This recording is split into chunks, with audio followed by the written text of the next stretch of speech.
Добра вечер. Добра вечер на мълчаливите наблюдатели. Добра вечер на агентите. Добра вечер на отскоро дипломираната мис Киберсигурност Военна академия Полина Свиленова Петкова. Как сте? Добре ли сте? Искам да поздравя един виден служител на ОДМВР Бургаско или районно управление Созопол, който от 10 кладенеца вода донесе, за да избегне среща с мен. Радвам се, че правиш успешна услуга на приятелчето си от Несебър. Радвам се, че толкова мечтаете да ме пипнете. Сега ще кажа нещо, с което ще рискувам този акаунт, обаче се изкушавам. Сладури, търговци на влияние и на собствените си ценности, които не притежавате.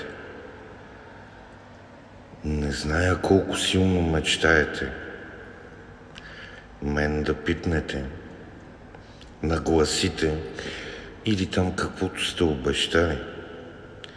Аз за вас не мечтая, но всеки ден се моля на Бог за вас. И знаете ли за какво се моля?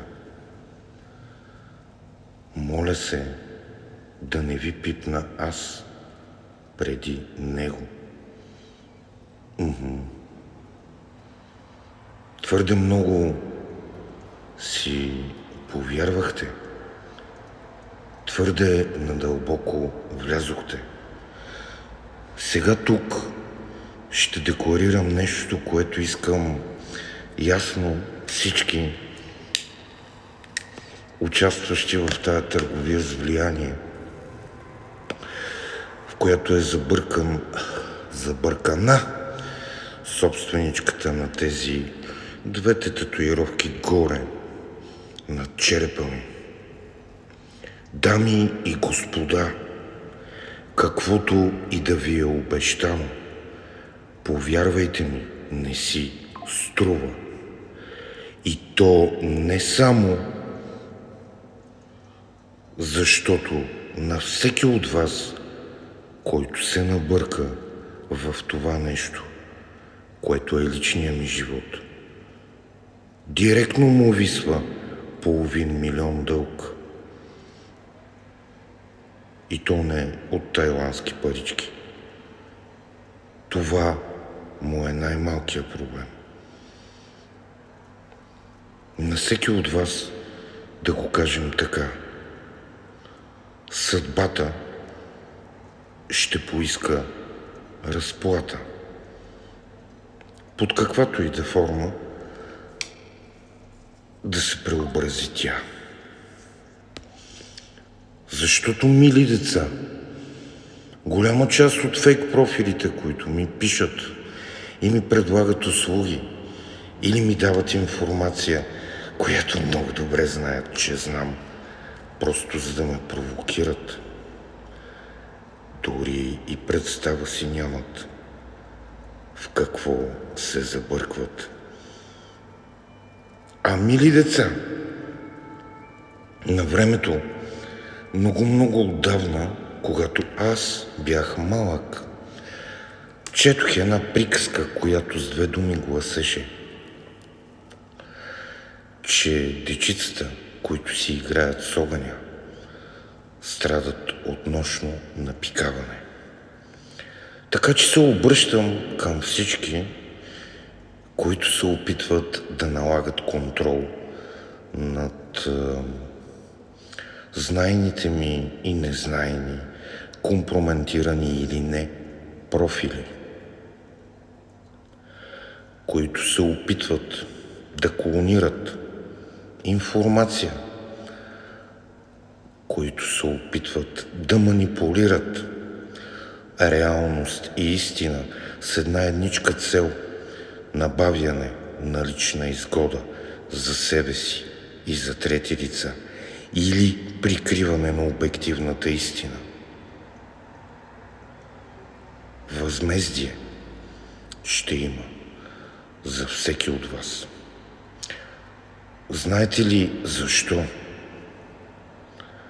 Когато се набъркахте във всичкото това нещо и някои от вас дадоха гръб в кавички на собственика на тези две неща отгоре и на много други неща, създадоха нещо, което по принцип трудно се създава. Знаете ли защо? Освен, че излязох от ада, където вие и партньорите ви ме вкараха, само че малко преди да изляза го взех на концесия. Освен, че се изправих от пепелта, върнах се от мъртвите за пореден път. Не знам дали е било като Феникс, изобщо не се имам за толкова красива птица, но както и да ме наречете, аз възкръснах от пепел, от нещо, в което нямаше грам живинка. Само че съм тук сега, където и да е това проблем, нали? И правя този запис. И го правя най-добронамерено, за да се опитам да ви предпазя от собствената ви подлост и алчност, тъй като прекрачихте някои граници. Много от вас ме познават лично. На много от вас съм опростил смъртни грехове. И да, точно на теб съм опростил такъв. И ти имаш наглостта да се вреш тука. Много смело, но добре, твоя воля. Някои от вас си мислят, че съм зависим от нещо или от някой. Значи някои от вас се самозалъгват. Всичките тези, които създадоха онази мъртва пепел, от която станах аз, направиха така,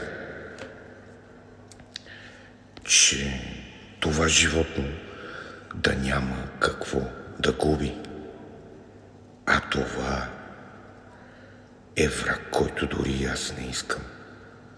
Знаете ли защо? Само един пример ще ви дам. Мен няма кой добра дума да ми каже. С мен няма дори кой кафе да пие. Мен жив човек не само, че не ме е прегръщал. Жив човек с пръст не ме е докосвал от 2 години. Каквито и глупости да пише подлата измамница и компаньонка от улица Стара планина в Созопол. Това са фактите. А когато докарате арендатора на ада до такова състояние и продължавате да му се ровите в пещите, най-вероятно е да предизвикате нощно напикаване или някое отвратително неизлечимо изгаряне. Специални поздрави и всяка прилика с действителни лица и събития е случайна и неволна.